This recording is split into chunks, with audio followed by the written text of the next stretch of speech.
সূত্রের খবর, জ্যোতির বিদেশ ভ্রমণের ফান্ডিং কারা করেছে তা খতিয়ে দেখা হচ্ছে। বিস্তারিত জানতে চলে যাব, আমাদের প্রতিনিধি আবির দত্ত রয়েছেন আমাদের সঙ্গে। আবির, আর কি তথ্য পাওয়া যাচ্ছে? দেখো, ইতিমধ্যে যেটা জানা যাচ্ছে যে হরিয়ানা পুলিশ তাকে যেমন জিজ্ঞাসাবাদ করেছে বা জেরা করেছে, তার সঙ্গে সঙ্গে আমরা জানি জাতীয় তদন্তকারী সংস্থা সেন্ট্রাল আইবি তাদের তরফ থেকেও কিন্তু বিষয়টা ইনকোয়ারি করা হচ্ছে এবং সেই জন্য তাকে জিজ্ঞাসাবাদ করা হয়েছে এমনটাই জানা যাচ্ছে।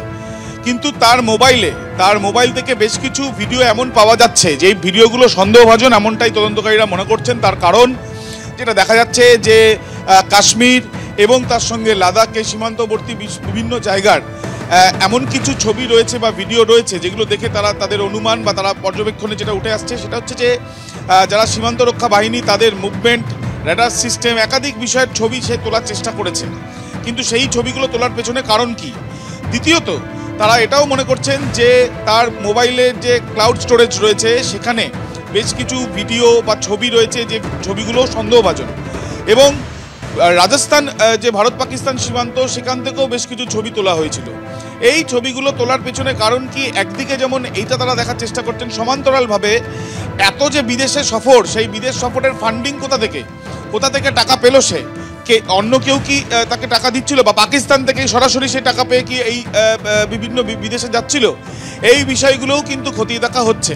তাকে যে হেফাজতে পাওয়া গিয়েছিল, হেফাজতে পাওয়ার পর এই দফায় দফায় জেরার প্রক্রিয়া যেমন হরিয়ানা পুলিশ চালাচ্ছে, তার সঙ্গে সঙ্গে জাতীয় তদন্তকারী সংস্থা এবং কেন্দ্রীয় আইবি তাদের তরফ থেকেও কিন্তু একই রকমভাবে তথ্য সংগ্রহের প্রক্রিয়া চালানো হচ্ছে। সে কি একা রয়েছে না তার সঙ্গে অন্য কেউ রয়েছে, সেই বিষয়টাও নজরে গোয়েন্দাদের।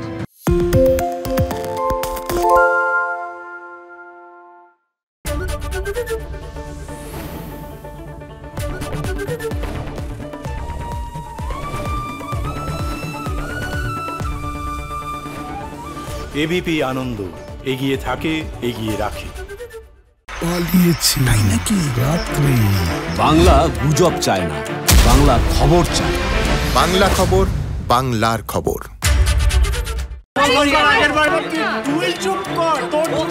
বাংলা ঝামেলা চায় না, বাংলা খবর চায়। বাংলা খবর, বাংলার খবর।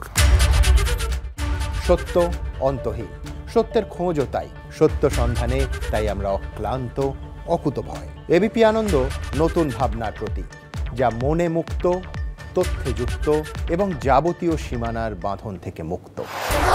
সীমা না শব্দটির মধ্যেই লুকিয়ে আছে মানা শব্দটি, যেন চোখ রাঙানি এক অদৃশ্য বেড়াজাল, যা আটকে রাখে আমাদের এক ছোট্ট গণ্ডির মধ্যে। একমাত্র সঠিক খবরই গড়ে তুলবে এক মুক্ত সমাজ। সেই জগৎ গড়ার লক্ষ্যে কোনো সীমানার ঠুকুটি আমরা মানব না। এবিপি আনন্দ, এগিয়ে থাকে, এগিয়ে রাখে।